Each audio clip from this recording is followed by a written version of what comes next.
Hi, I'm Dr. Mary Atwood, and this is the third in a series of where I have discussed the unseen world. And I thought I should try to clarify the difference between positive energy and negative energy in the unseen world. Hollywood spends most of their time on the negative and the bad energies, but many of the things in the unseen world can be good energies. For example, right after an average person dies, they sort of run around for 4 or 5 days until their funeral, and then they are escorted up by their angels. And during that time, my dad came to me, for example, within 24 hours after he had died, and the form that I see people who have just passed over is like sparkles that are in the shape of a human body, with arms moving and movement around their bodies, their head. And he was very agitated. And so I called my mother and sister, who were planning the funeral, and I said, "Dad's upset. What's going on?" And my sister said, "Well, we're discussing where to put his ashes." And, they were talking about putting his ashes in the mausoleum. And I said, "Oh, Dad's told me 12 times at least that he wants his ashes scattered in the garden." So that was, eventually then that did work out. But that's an example of seeing a person who is passed over, who is not gone up yet, and it was a very wonderful experience. It's like verification of life after death. That's not the only time I have seen someone. But then the negative examples, there are some people, usually murderers, people that are very much on drugs and alcohol, to where their ethereal body is, I'm talking now about drug addicts, their ethereal body is sort of fragmented, and so they're not even integrated enough to go up, among other reasons.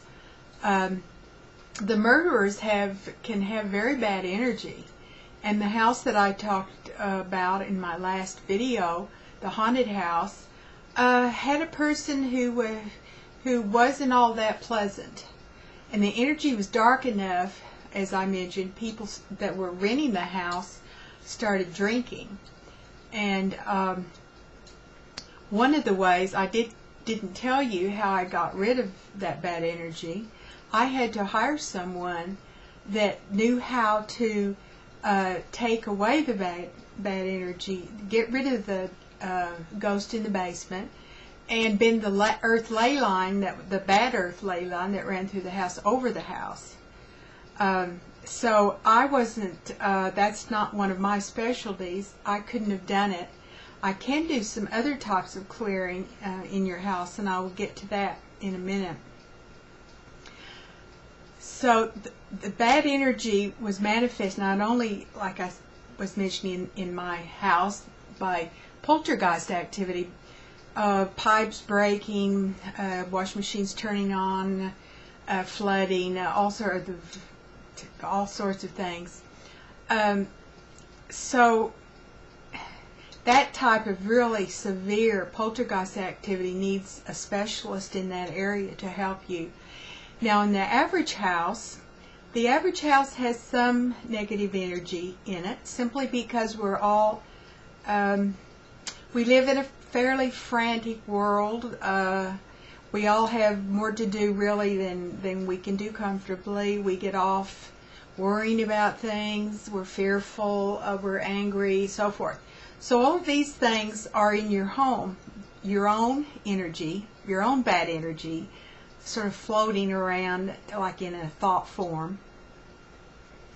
And one of the things that you can do for that is clear your house. And the clearing can be done, and this is like a minor or just the basic negativity that we all have in our homes, not the extra special ghosts, the bad ghosts. So to clear your house, open all your windows, take some sage, the big sage sticks, put some aluminum foil underneath the sage stick, so because it flicks out a lot and will burn holes in your carpet. So I usually have some kind of a plate or a large something kind of metal that I can put the foil over, and then hold the smudge, the smudging stick in one hand, and go around all over the house with your aluminum foil under, so that you don't burn a hole, and go into every room, open up the closets, underneath the bed. Be careful that you don't set your bedspread on fire, and all over, while all the windows in the house are open, and smudge every room, every closet, bathrooms, bedrooms, kitchens. Then wait several hours after you've smudged. Put out your smudge stick, and then after a couple of hours, close your windows, and burn some sandalwood. Take some sandalwood, just the little incense sticks are fine. Put if you have an upstairs, downstairs, put a couple up and a couple down, and burn those, and let them fill the rooms with the windows down. So that will bring in some very good energy that helps keep any negativity out. That is all for this particular video. In the next one, I'm going to spend some time talking about the colors of auras, and going into, again, to trying to help you begin to see auras yourself. That's all for now.